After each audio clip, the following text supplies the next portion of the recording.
Hello everyone, I am doctor Sadiya, homoeopathy consultant. Welcome back to my channel.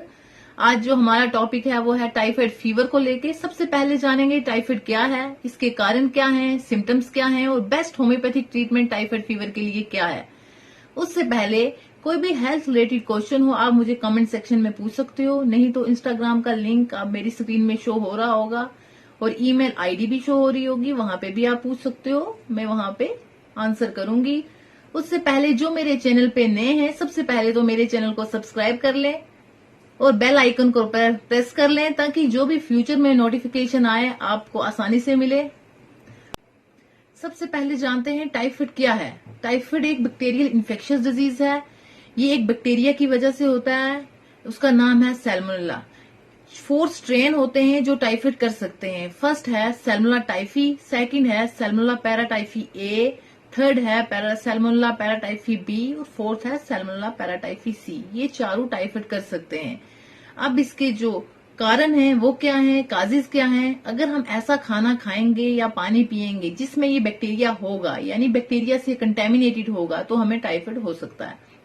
अब इसके जो symptoms की बात करती हूँ, इसका जो बुखार है बहुत ज्यादा होता है। इसका बुखार कभी बढ़ता है कभी कम होता है। तो जब कम भी होता है, एक नॉर्मल बॉडी का टेम्परेचर अचीव नहीं कर सकता। इस बुखार को स्टेप ब्लैडर फीवर भी कहते हैं। इसमें स्किन रैशेस भी देखने को मिलती हैं, कमजोरी भी देखने को मिलती है और नोजिया भी, वॉमिटिंग्स भी और कई के केसेस में डायरिया भी देखने को मिल सकता है। अब इन्वेस्टिगेशन की बात करती हूँ कि अब हमें कैसे पता चलेगा ये हमारा वायरल फीवर है या टाइफाइड फीवर है। उसमें इन्वेस्टिगेशन बहुत जरूरी है। इन्वेस्टिगेशन के लिए आप ब्लड कल्चर करवा सकते हैं, आप स्टूल कल्चर करवा सकते हैं, यूरिन कल्चर करवा सकते हैं, टॉइफी डॉट एंटीजन आईजीएमएन आईजीजी टेस्ट करवा सकते हैं। ये रिसेंट इन्फेक्शन शो करता है।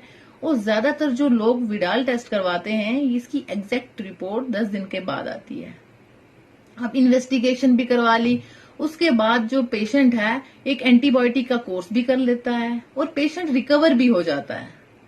बट कुछ पर्सन जो हैं रिकवर होने के बाद भी बैक्टीरिया उनके इंटेस्टाइन में ही रहता है, फिर वो लीवर में जाता है और उसके बाद ब्लड स्ट्रीम में जाता है। फिर कुछ ऐसे टाइम में वो फिर से ग्रो करने लगता है। जब फिर से ग्रो करने लगता है, किसी किसी पर्सन में सिम्टम्स देखने को मिलते हैं, किसी किसी पर्सन में सिम्टम्स नहीं देखने को मिलते। बट ये जो बैक्टीरिया है ये उस पर्सन के यूरिन एंड स्टूल यानी फीसिस में आने लग जाता है, यानी उस पर्सन के यूरिन एंड स्टूल में यानी फीसिस में श्रेड होने लगता है।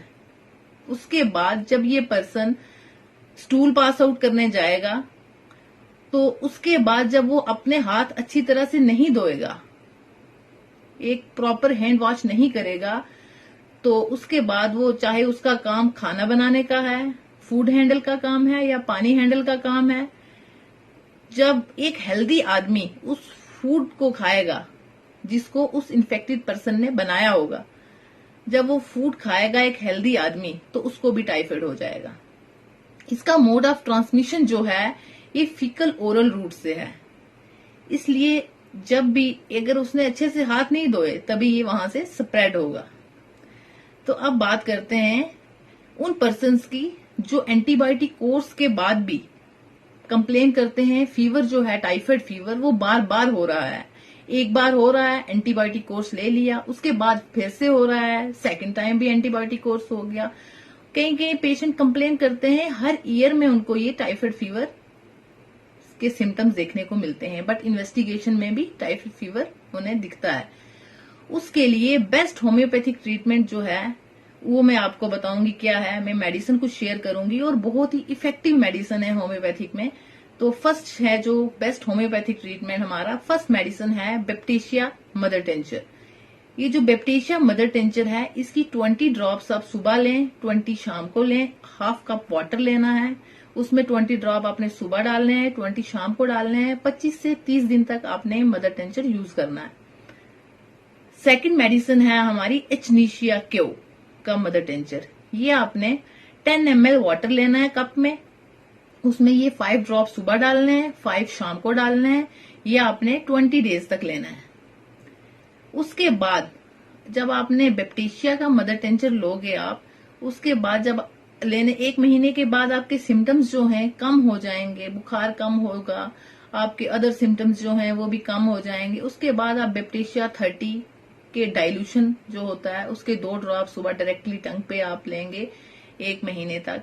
और उसके बाद अगर आपको कमजोरी बहुत ज्यादा फील हो रही है तो आप चाइना क्यू का mother tincture half cup water लेना है, उसमें 5 ड्रॉप सुबह डालने हैं, 5 शाम को डालने हैं, ऐसे आपने लेना है। ये भी 1 मंथ तक लें और आपकी कमजोरी भी ठीक हो जाएगी। और जो बैक्टीरिया है बैप्टीशिया से, वो जो बैक्टीरिया है वो बिल्कुल खत्म हो जाएगा।